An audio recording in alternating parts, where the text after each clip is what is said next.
Welcome વિદ્યાર્થી મિત્રો, આગળ આપણે ઉદાહરણ નંબર 1 થી 4 જોયા, ચેપ્ટર નંબર 10 ના. હવે ઉદાહરણ નંબર આપણે 5 થી સ્ટાર્ટ કરીએ. તો ઉદાહરણ નંબર 5 ની આપણે રકમ વાંચશું.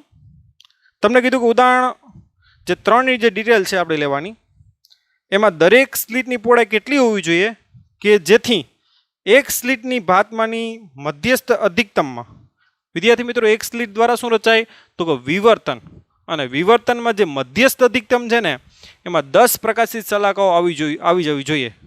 તો એક સ્લિટની પહોળાઈ કેટલી, અને દરેક સ્લિટની બદલે શું લખજો, એક સ્લિટની પહોળાઈ કેટલી હોવી જોઈએ જેથી એની વિવર્તનની ભાતના મધ્યસ્થ અધિકતમમાં 10 શું રચાય પ્રકાશિત. તો આ આપણી એ કન્ડિશન છે. તો આકૃતિ સ્વરૂપે સમજીએ એટલે વધારે ખ્યાલ આવશે. ઉદાહરણ નંબર 3 ની પહેલાં તો ડિટેલ લઈ લઈએ આપણે. ઉદાહરણ 3 માં તમને આપેલ છે કે બે સ્લીટો વચ્ચેનું અંતર કેટલું છે તો કે 1 mm. સ્લીટથી પડદા વચ્ચેનું અંતર કેટલું છે 1 મીટર. તરંગ લંબાઈ અહીંયા કેટલી છે તો કે 500 નેનોમીટર. ઓકે, હવે તમને ક્વેશ્ચન જે પૂછ્યો એ જોઉં. તમને શું કીધું કે એક સ્લીટ દ્વારા શું રચાય તો કે વિવર્તન રચાય, અને વિવર્તનની ભાતની દાખલો કે માની લો કે આ વિવર્તનની ભાત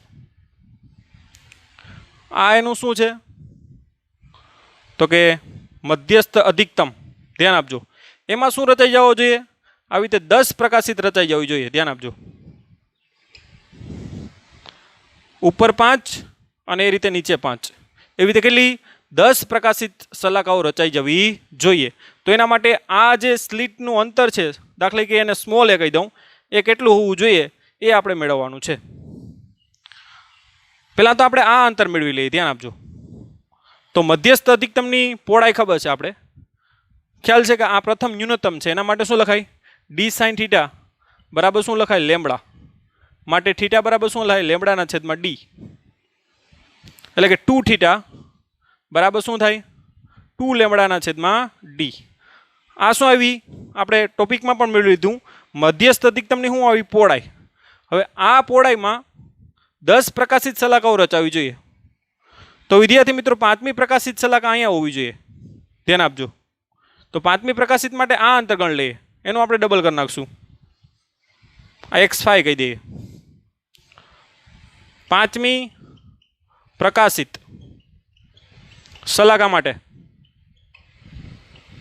શું થાય તો કે ડી સાઇન થીટા, એના માટેનો ખૂણો છે આ થીટા પાંચમી પ્રકાશિતનો, બરાબર શું થાય તો કે 5 લેમ્બડા.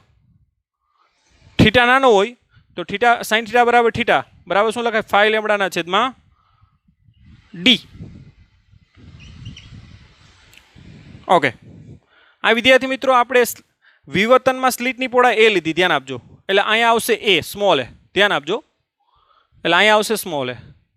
અને બે સ્લીટો છે, ધ્યાન આપજો, એમાં સ્લિટની પહોળાઈ બે ઉદ્ગમો વચ્ચેનો અંતર ડી છે. ધ્યાન આપજો, બરાબર શું થાય તો કે 5 લેમ્બડા.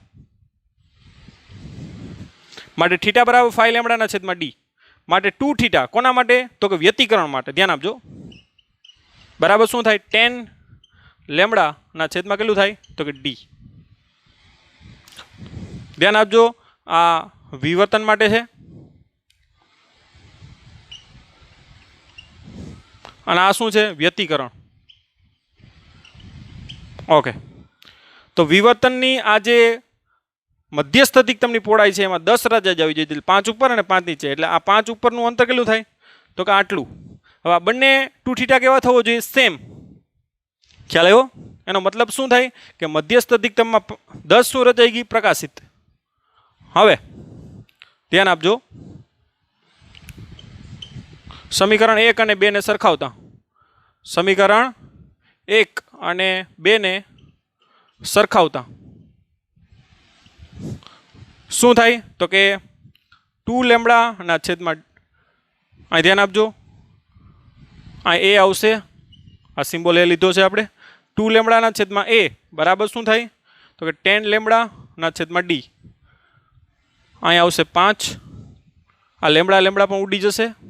માટે એ બરાબર શું થાય જે આપણે મેળવવાનો છે ડીના છેદમાં 5. ડી એટલે આપણે બે સ્લીટો વચ્ચેનું અંતર આપી દીધું 1 mm, એટલે 1/5 એટલે કે 0.2 mm. તો વિદ્યાર્થી મિત્રો એક સ્લિટની પહોળાઈ જે કેટલી હોવી જોઈએ તો કે 0.2 mm હોવી જોઈએ.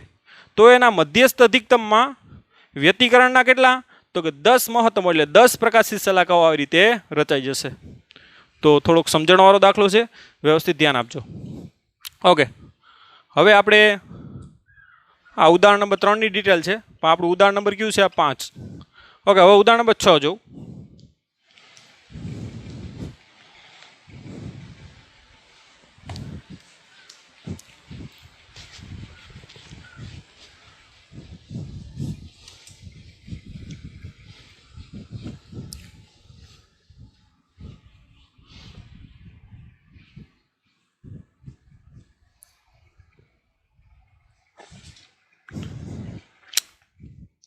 એવું ધારો કે તારામાંથી 6000 એંગસ્ટ્રોમ તરંગલંબાઈ પ્રકાશ આવે છે. તારામાંથી જે પ્રકાશ આવે એની તરંગલંબાઈ 6000 એંગસ્ટ્રોમ છે, જેના ઓબ્જેક્ટિવનો વ્યાસ કેટલો છે તો કેપિટલ ડી કહી દો, જે આપણે થિયરીમાં લીધો હતો 100 ઇંચ છે વિદ્યાર્થી મિત્રો. તો ટેલિસ્કોપના વિભેદન સીમા કેટલી? વિભેદન સીમા એટલે વિદ્યાર્થી મિત્રો કોણીય વિભેદન પણ બોલાય. આ વિભેદન શક્તિ નથી પૂછી, વિભેદન સીમા અથવા તો કોણીય વિભેદન પૂછ્યું તમને, જે ઓછામાં ઓછો ખૂણો કે જેના માટે બે વસ્તુ કેવી દેખાય અલગ અલગ. તો આપણે થિયરીમાં એ યાદ કરજો. એટલે થીટા મિનિમમ મેળવવાનું છે તમારે. ઓકે વિદ્યાર્થી મિત્રો, 100 ઇંચ બરાબર શું થાય તો કે 1 ઇંચ બરાબર શું થાય તો કે 2.54 સેન્ટીમીટર. માટે 100 ઇંચ બરાબર કેટલા થાય તો 254 સેન્ટીમીટર બરાબર 2.54 મીટર. હવે આપણે ખબર છે બે વસ્તુ છૂટી છૂટી દેખાય, એના માટે મેં રેલેનું તમને કીધું હતું કે થીટા મિનિમમ કેટલો હોવો જોઈએ તો કે 1.22 લેમ્બડા છેદમાં કેપિટલ ડી. જે કેપિટલ ડી એટલે શું છે તો કે ઓબ્જેક્ટિવ લેન્સનો વ્યાસ જે આપી દીધો, લેમ્બડા આપી દીધી, કિંમત મૂકવાની છે બસ. આને જ આપણે કોણીય વિભેદન અથવા તો શું બોલાય વિભેદન સીમા બોલાય. તો એ થીટા મિનિમમ 1.22 લેમ્બડા બરાબર 6 × 10⁻⁷. 3 મીડિયા કાઢી નાખો, 10⁻10 માં 3 જાય 10⁻7 ના છેદમાં ડી 2.54 માટે તમારો થીટા મિનિમમ ઓકે 1.22 × 6 ભાગ્યા 2.54 તો એ આવશે વિદ્યાર્થી મિત્રો 2.88 એટલે કે 2.9 ને કેટલી આવશે 10⁻7 રેડિયન. તો આવી રીતે આટલું કોણીય વિભેદન અથવા વિભેદન સીમા મળશે. જો તમને વિદ્યાર્થી મિત્રો વિભેદન શક્તિ પૂછે, વિભેદન શક્તિ જેને આપણે આરપી કહીએ, તો વણો પણ શું થાય થીટા મિનિમમ. તો તમારે આનું વ્યસ્ત કરવાનું થાય તો 2.9 × 10⁻7 એટલે 1/2.9 એટલે 0.345 × 10⁻7 આવશે, એટલે કે 3.45 × 10⁶. જો તમને વિભેદન શક્તિ પૂછે તો ધ્યાન આપજો, બરાબર. વિભેદન સીમા પૂછે તો આ જવાબ, વિભેદન શક્તિ પૂછે તો આ રીતે એટલું આગળ વધવાનું. ઓકે, તો આ થઈ ગયું ઉદાહરણ નંબર આપણું 7. હવે ઉદાહરણ નંબર 8 ઉપર આગળ વધીએ. સોરી 6 ઉદાહરણ, આ ઉદાહરણ નંબર 6 છે. હવે 7મું જુઓ.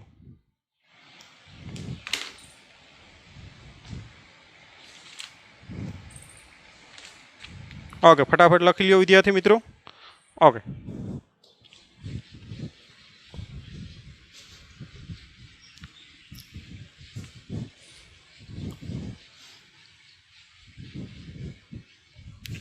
તમને કીધું કે જ્યારે અડચણની પહોળાઈ, કોઈ પણ દાખલા કે આ અડચણ છિદ્ર છે માનો, એની પહોળાઈ આ ડી બરાબર 3 mm માની લ્યો, તમને આપેલી જ છે.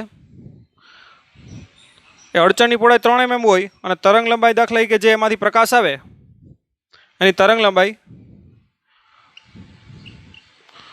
500 નેનોમીટર હોય તો કયા અંતર માટે કિરણ પ્રકાશશાસ્ત્ર એક સારી રીતે સનિકટતા એટલે કે લાગુ પાડી શકાય? ઓકે, જ્યાં સુધી પ્રકાશ વળે નહીં ત્યાં સુધી એને લાગુ પાડી શકાય. તો આપણે ખબર છે કે ફ્રેનેલ અંતર સુધી આપણે પ્રકાશ વળતો નથી, તો ફ્રેનેલ અંતર મેળવવાનું કીધું. ક્યાં સુધી કિરણ પ્રકાશશાસ્ત્ર લાગુ પાડી શકાય? તો આપણે થિયરી ઓલરેડી ભણાવેલ છે, વ્યવસ્થિત તમે જોવો. તો ફ્રેનેલ અંતર ખબર છે આપણે ZF બોલીએ બરાબર d² છેદમાં શું થાય? લેમ્બડા. એટલે d² એટલે તો કે સ્લિટની પહોળાઈ એટલે કે છિદ્રનું પહોળાઈ પણ કહી શકો. 3 × 10⁻³ એનો વર્ગ છેદમાં લેમ્બડા એટલે 5 × 10⁻9 માંથી 2 જાય તો કેટલી આવે? તો કે -7. આનો વર્ગ શું થાય? તો કે 9 × 10⁻6 છેદમાં 5 × 10⁻7. ઓકે, તો એ આવશે 90/5 કે આ 10⁻7 એટલે -1 વધે ઉપર આવે તો એટલે 90/છેદમાં કેટલું આવે? 5. 18 × 5 કેટલા થાય? 90. એટલે વિદ્યાર્થી મિત્રો ફ્રેનેલ અંતર કેટલું આવે? 18 મીટર. તો 18 મીટર સુધી પડદો તમે મૂકો ને સ્લીટ, પછી આ માનો કે આ સ્લીટ છે પહોળાઈ, 18 મીટર સુધી પ્રકાશ વાંકો વળવાનો નથી. 18 મીટર પછી જો તમે જોવો તો એ પ્રકાશ વાંકો વળે અને ત્યાં પછી આ અંતર પછી તમારે તરંગ પ્રકાશશાસ્ત્ર લેવું પડે. તો 18 મીટર સુધી તમે કિરણ પ્રકાશશાસ્ત્રને સન્નિકટતા છે એટલે કે લાગુ પડી શકે એ તમે કહી શકો. તો 18 મીટર એટલે બહુ વધારે અંતર કહેવાય. તો એનું કારણ શું છે કે આ સ્લિટની પહોળાઈ પણ કેવી છે? વધારે છે. તો સ્લિટની પહોળાઈ જો 3 mm પણ હોય ને તો પણ કિરણ પ્રકાશશાસ્ત્ર તમે ઘણા અંતર સુધી લાગુ પાડી શકો. એનો મતલબ કે એટલા અંતર સુધી પ્રકાશ તમારો વાંકો ના વળે. ઓકે, તો આ થઈ ગયું ઉદાહરણ તમારું 7. ઓકે, હવે ઉદાહરણ નંબર 8 જુઓ.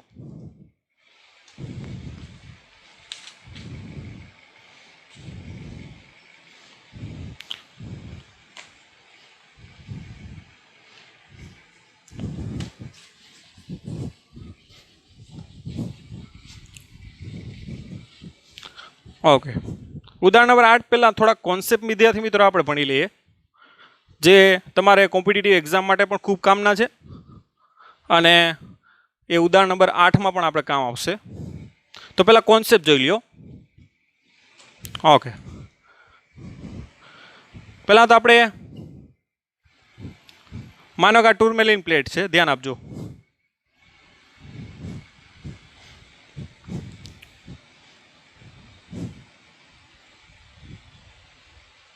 આ એની દગ અક્ષ છે. અહીંથી અધ્રુવિત પ્રકાશ આ રીતે આવે છે, ધ્યાન આપજો. માનો કે એની તીવ્રતા I0 છે. ઓકે, હવે તમને ખબર છે કે આ દગ અક્ષને સમાંતર કિરણ, આ દગ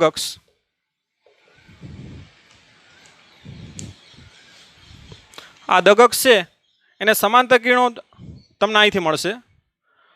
એટલે આ રીતે અધ્રુવિત પ્રકાશનું કેમાં રૂપાંતર થાય? ધ્રુવીભૂત પ્રકાશમાં. ઓકે, અને આની તીવ્રતા કેટલી થાય એ આપણે પહેલાં મેળવી લઈએ. ધ્યાન આપજો. માનો કે આની તીવ્રતા I0 હોય તો આની તીવ્રતા કેટલી હોય? ઓકે, માનો કે આ કોઈ કિરણ આવ્યું, ધ્યાન આપજો. આ કિરણ આવ્યું, ધ્યાન આપજો. એણે ખૂણો બનાવ્યો θ. તો આપણે ખ્યાલ છે કે માનો કે એની તીવ્રતા, માનો કે વિદ્યુત ક્ષેત્રની તીવ્રતા E0 છે. તો E0 આ ઘટક કયો થાય? E0 શું થાય? cos θ. અને આ લંબ ઘટક કયો થાય? તો E0 sin θ. કે વિદ્યુત ચુંબકીય તરંગોમાં વિદ્યુત ક્ષેત્ર અને ચુંબકીય ક્ષેત્ર હોય, પણ આપણે તમામ તીવ્રતા કોને કારણે જોઈએ? વિદ્યુત ક્ષેત્રને કારણે. એટલે વિદ્યુત ક્ષેત્ર જ આપણે લઈએ, જે થિયરીમાં પણ આપણે કીધેલું છે. તો આપણે કોઈ આ તરંગ લીધું, એ દગક સાથે કેટલો ખૂણો બનાવ્યો? θ. એના બે ઘટક E0 cos θ, E0 sin θ. E0 cos θ ને જવા દેશે અને E0 sin θ નું શું કરી લઈ? શોષણ, કેમ કે એ દગક્ષને કેવો છે? લંબ છે. ઓકે, તો અહીંયા તમને બધાના E0 ક્યાં ઘટક મળશે? cos θ ઘટકો મળશે. ધ્યાન આપજો. અને આપણે એ ખ્યાલ પણ છે કે ત્યાં તીવ્રતા જે છે I એ કોના સમપ્રમાણમાં હોય? E0 cos² θ ના સમપ્રમાણમાં હોય. અને અહીંયા તીવ્રતા ક્યાંના સમપ્રમાણમાં હોય ધ્યાન આપજો, એ E0 કેના સમપ્રમાણમાં હોય, વર્ગના સમપ્રમાણમાં હોય, ધ્યાન આપજો. આ I0 છે, I0 કોના સમપ્રમાણમાં હોય, કંપવિસ્તારના વર્ગના, ધ્યાન આપજો. એ કંપવિસ્તાર છે સોરી તીવ્રતા છે એ કંપવિસ્તારના વર્ગના શું હોય સમપ્રમાણમાં. અહીંયા કંપવિસ્તાર કોનો હોય, વિદ્યુત ક્ષેત્રનો. એટલે કે વિદ્યુત ક્ષેત્રનું સૂત્ર ખ્યાલ છે, E બરાબર E0 શું થાય સાઇન kx માઇનસ શું થાય ઓમેગા ટી. એટલે આ તમારો કંપવિસ્તાર છે અને તીવ્રતા છે એ કંપવિસ્તારના વર્ગના શું હોય સમપ્રમાણમાં. એટલે I0 છે એ E0ના વર્ગના સમપ્રમાણમાં હોય, કેમ કે અહીંયા વિદ્યુત ક્ષેત્ર E0 છે, અહીંયા વિદ્યુત ક્ષેત્ર કેટલું છે E0 cos થીટા, ધ્યાન આપજો. એટલે I0 તમારી I છે કોના સમપ્રમાણમાં થાય તો કે E0 નો સ્ક્વેર cos સ્ક્વેર થીટાના. આ બેનો ગુણોત્તર લઈ લઈએ તો I બરાબર શું થાય, I ના છેદમાં I0 બરાબર E0 નો સ્ક્વેર cos સ્ક્વેર થીટાના છેદમાં શું થાય E0 નો સ્ક્વેર. એટલે આ ઓલરેડી સૂત્ર આપણે મેળવેલું છે માલસના નિયમ કે I બરાબર I0 શું થાય cos સ્ક્વેર થીટા. હવે અહીં ધ્યાન આપજો, આ ઓલરેડી સૂત્ર મેળવેલું છે. આવા કિરણો તો ઘણા આવે છે વિદ્યાર્થી મિત્રો, આ આવે આ આવે આવે, એટલે અહીંયા થીટા તમારો કેટલો હોય, આ કિરણ આવે તો થીટા 0 થાય, એવી રીતે theta 1 theta 2 theta 3 theta 4 theta 5, પાછું આ કિરણ આવી જાય તો કેટલો થાય 360 સુધી. એટલે અહીંયા વિદ્યાર્થી મિત્રો થીટા તમારો છે ને એ 0 થી લઈને 360 સુધી બદલે છે, ધ્યાન આપજો. અને એ બધી તીવ્રતાઓ જે આવે ને એ બધાનો શું કરવાળો પડે સરવાળો. તો એ સરવાળો કોના સ્વરૂપે કરવો પડે, સંકલન સ્વરૂપે કરવો પડે, ધ્યાન આપજો. અહીંયા તમારો થીટા છે, આ મેં તમને ખાલી એક જ આ કિરણ લીધું, આવા કિરણો તો ક્યાં આવે, આ આવે આ આવે. એટલે તમારો થીટા જે છે ને એ 0 થી લઈ અને ક્યાં સુધી 360 સુધી આવે, અને એ બધાની જે તીવ્રતા આવે ને એનો શું કરવો પડે, તમારે સરવાળો કરવો પડે અને એ સંકલનથી કરી શકો. એનો મતલબ કે તીવ્રતા તમારે અહીંયા સરેરાશ લેવી પડશે, ધ્યાન આપજો.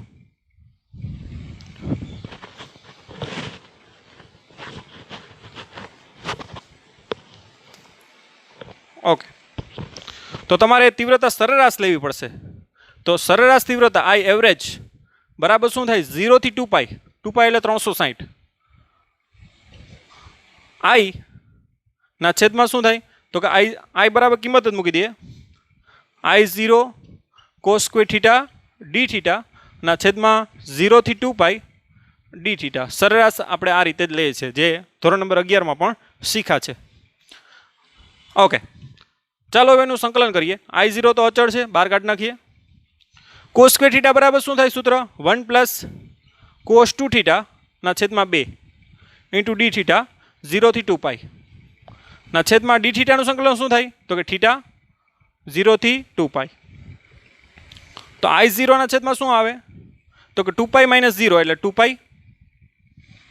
2π માઇનસ 0 એટલે કેટલું થાય 2π. હવે આ બગડો પણ ગુણ નાખીએ એટલે કેટલું થઈ જાય 4π, ધ્યાન આપજો. આ બગડો અહીં બહાર લઈ લે એટલે 4π. ઓકે, 1 નું સંકલન શું થાય તો કે થીટા સંકલન કેમ લિમિટ ક્યાં 0 થી 2π પ્લસ cos 2 થીટાનું શું થાય sin 2 થીટા ના છેદમાં કેટલું થાય 2, ક્યાંથી ક્યાં સુધી 0 થી 2π.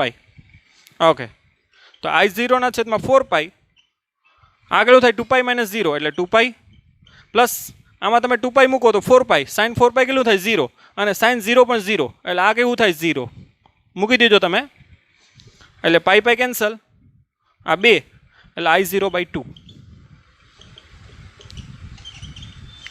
ઓકે, આ તમારે યાદ રાખવાનું છે બરાબર, કે જો તમારી તીવ્રતા અહીંયા I0 હોય તો અહીંયા તમારી જે તીવ્રતા મળે એનાથી અડધી મળે, એટલે કે I0 બાય કેટલી મળે 2 મળે. આને I એવરેજ બોલ દઈએ. ઓકે, તો તમારી અહીંયા તીવ્રતા I0 હોય, ધ્યાન આપજો, તો અહીંયા તીવ્રતા કેટલી મળે I0/2 મળે. કે બધા જે આ છે એના બધા E0 cos ઘટકોનો સરવાળો કરો તમે તો એને કારણે જે તીવ્રતા મળે એ કેટલી મળે તો કે I0/2, જે આ રીતે સંકલન સ્વરૂપે વિદ્યાર્થી મિત્રો મેળવવું પડે. તો આ એક કોન્સેપ્ટ તમે યાદ રાખજો. હવે એના ઉપરથી આપણે ઉદાહરણ નંબર 8 જોઈએ. ચાલો, તો આ ફટાફટ તમે લખી લ્યો, પછી ઉદાહરણ 8 જોઈએ આપણે. ઓકે,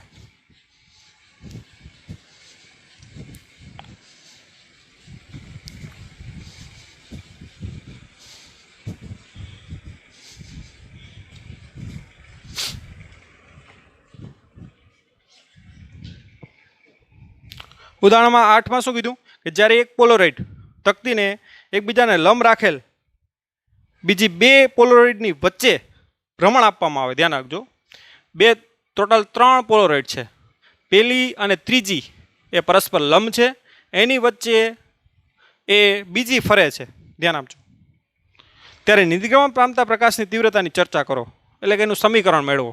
ઓકે, રકમ પહેલાં જુઓ. અહીંયા પહેલાં તો આ બે પોલોરાઇડ દો દઈએ આપણે.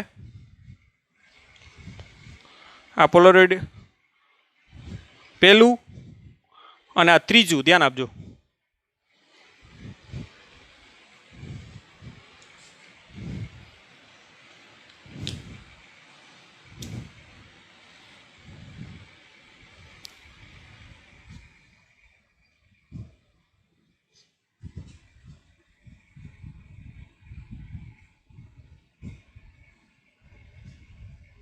ઓકે, આ બંને પરસ્પર કેવી છે? લંબ છે, ધ્યાન આપજો.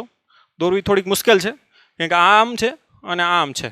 ઓકે, આ બંને વચ્ચેનો ખૂણો કેટલો છે? 90. આને પોલોરાઇડ P1 કહી દો, આને પોલોરાઇડ P2 કહી દો, સોરી P3 કહી દો, અને એની વચ્ચે એક બીજી રાખી, ધ્યાન આપજો, એ કોઈ એંગલ થીટા લઈ લો. એમાં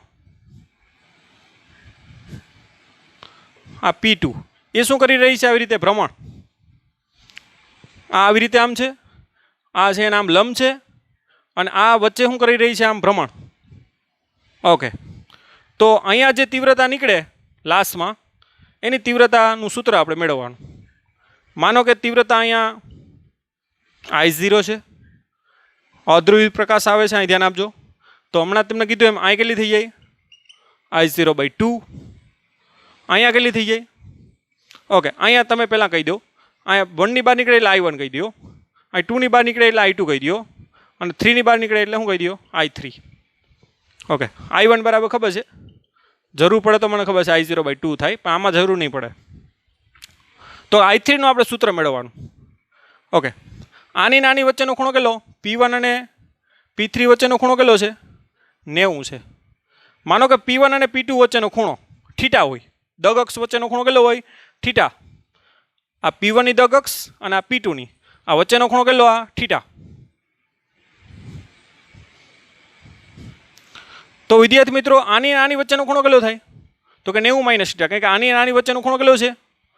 તો કે 90. તો આ થીટા હોય તો P1 અને P2 વચ્ચેનો ખૂણો થીટા હોય, દગ અક્ષ વચ્ચેનો, તો P2 અને P3 વચ્ચેનો ખૂણો કેટલો થાય? તો કે 90 - થીટા. ધ્યાન આપજો, સિમ્પલ છે, તમે પણ એ આકૃતિ લઈને કહી શકો. આ P1, આ P2, ધ્યાન આપજો, સોરી આ P1 અને આ P3, એનો વચ્ચેનો ખૂણો કેટલો? 90. P1 P2 વચ્ચેનો ખૂણો થીટા હોય તો આની વચ્ચેનો ખૂણો કેટલો થાય? 90 - થીટા, આ બાજુનો.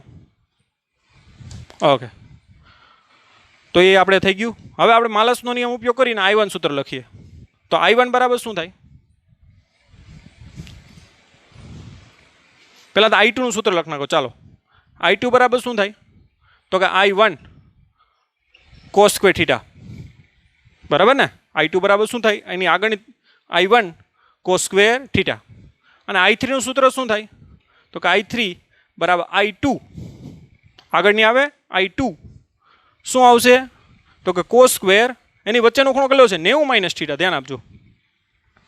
હવે એમાં કિંમત જ મૂકવાની છે આપણે, ધ્યાન આપજો. માટે I2 ની કિંમત મૂકી દો, I1 cos² થીટા ઇન્ટુ શું આવશે? cos², 90 - થીટા એટલે શું થાય? તો કે sin² થીટા. હવે આપણે એને 4 વડે ગુણીને 4 વડે ભાંગી નાખીએ, એટલે I1/4. શા માટે? કેમ કે સૂત્ર બની જાય 4 sin² theta into cos² theta. એને આ રીતે પણ લખાય, I1/4 2 sin theta into cos theta આખાઈનો વર્ગ. એ પ્રમાણે આનું સૂત્ર ખ્યાલ છે sin2 થીટા. માટે શું થાય? I1/4 sin² 2 theta. તો આ રીતે વિદ્યાર્થી મિત્રો I3 તમે મેળવી શકો. અને I1 એટલે I0/2, જ્યાં I0 એટલે આની તીવ્રતા. ધ્યાન આપજો, જરૂર પડે તો વાત છે. તો આ રીતે વિદ્યાર્થી મિત્રો જે લાસ્ટ નીકળ્યા અહીંયા પ્રકાશ, એની તીવ્રતા તમે મેળવી શકો. જ્યાં થીટા એટલે ધ્યાન આપજો કોની વચ્ચેનો ખૂણો, P1 અને P2 વચ્ચેનો ખૂણો છે. તો આને ભ્રમણ આપો તો તીવ્રતા આ રીતે તમારી બદલાય. એનો આલેખ દોરવો હોય તો પણ તમે દોરી શકો. ધ્યાન આપજો, આલેખ દોરવો હોય કોના વિરુદ્ધ, આ વિરુદ્ધ થીટાનો, તો કેવો આલેખ થાય ધ્યાન આપજો. તો અહીંયા લઈ લો 45 એટલે કે π/4, અહીંયા 90 એટલે કે π/2, પછી લઈ લ્યો 180, 270 અને 360. ઓકે, એક ભ્રમણ પૂરું કરાવીએ આપણે. તો અહીંયા તમે લઈ લ્યો π/4, π/4 લઈ લ્યો એટલે શું થાય, 2 ઉડી જાય એટલે π/2, sin π/2 કેટલા થાય 1. એનો મતલબ કે π/4 ને ખૂણે તમારી તીવ્રતા કેવી થાય, મહત્તમ. અહીં π/2 મૂકો તો 2 ઉડી જાય, sin π કેવું થાય 0. એનો મતલબ કે 90 ના ખૂણે તીવ્રતા કેવી થઈ જાય 0. એવી રીતે વિદ્યાર્થી મિત્રો તમે એ આ ગ્રાફને આગળ વધારી શકો. પાઈ મૂકો તો સાઇન, અહીં પાઈ મૂકો તો 2π, sin 2π કેવું થાય 0. એવી રીતે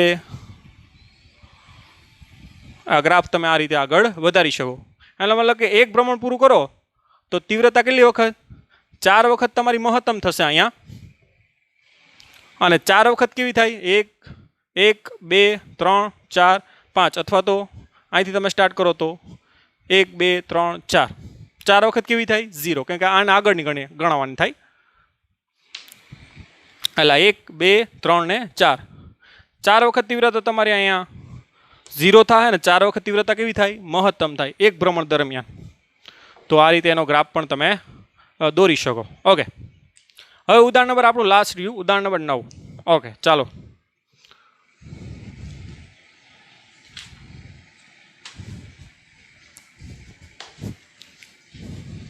વિદ્યાર્થી મિત્રો, આમાંથી નીટના ક્વેશ્ચનો ઘણા પૂછાઈ ગયેલા છે, એટલે આ ટોપિક તમે વ્યવસ્થિત રીતે નીટ લેવલે કરજો અને આના જે ક્વેશ્ચનો છે એની વધારે પ્રેક્ટિસ કરજો.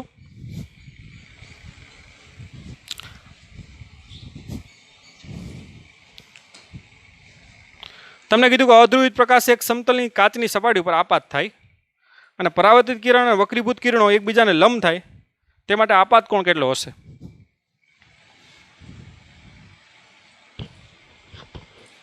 ઓકે, એક સમતલ કાચની સપાટી છે, એના ઉપર અધ્રુવિત પ્રકાશ આપાત થાય. આ ખબર છે અધ્રુવિત પ્રકાશ છે.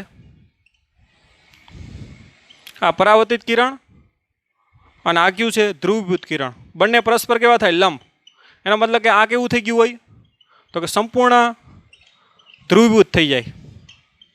આ 90 નો થાય તો આ કેવું થઈ જાય, સંપૂર્ણ ધ્રુવીભૂત. જે આપણે કોણે કીધું તો કે બ્રુસ્ટરે. અને આમાં બ્રુસ્ટરનો જ નિયમ લેવાનો થાય ના આપાત કોણ આપણે મેળવવાનો છે. તો બ્રુસ્ટરના નિયમ અનુસાર આ N1 હોય, આ N2 હોય, તો આપણે નિયમ ભણી ગયા, આ ખૂણો આપણે મેળવેલો જ છે, કેમ કે અહીંયા બ્રુસ્ટરનો નિયમ લાગુ પડે. આ વક્રીભૂત કિરણ અને પરાવર્તિત કિરણ 90 ના થાય એનો મતલબ કે આ કેવું થઈ ગયું, સંપૂર્ણ ધ્રુવીભૂત.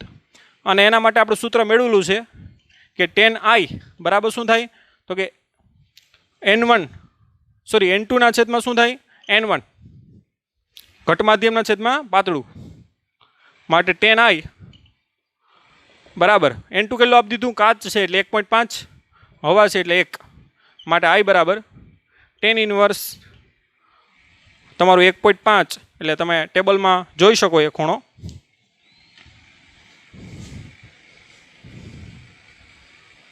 tan ઇન્વર્સ 1.5, આમ તો ખબર જ છે આપણે કે 57 નો ખૂણો થાય છે, કારણ કે tan ઇન્વર્સ આપણે 3/2 બરાબર કેટલો ખૂણો થાય, 57 નો. તો આ રીતે વિદ્યાર્થી મિત્રો આપાત કોણ તમારો 57 નો મળશે. ઓકે, તો આ બધા આપણે જોયા ઉદાહરણના દાખલા. હવે આપણે સ્વાધ્યાય દાખલા તરફ આગળ વધશું. તો bye bye, take care, C you next lecture.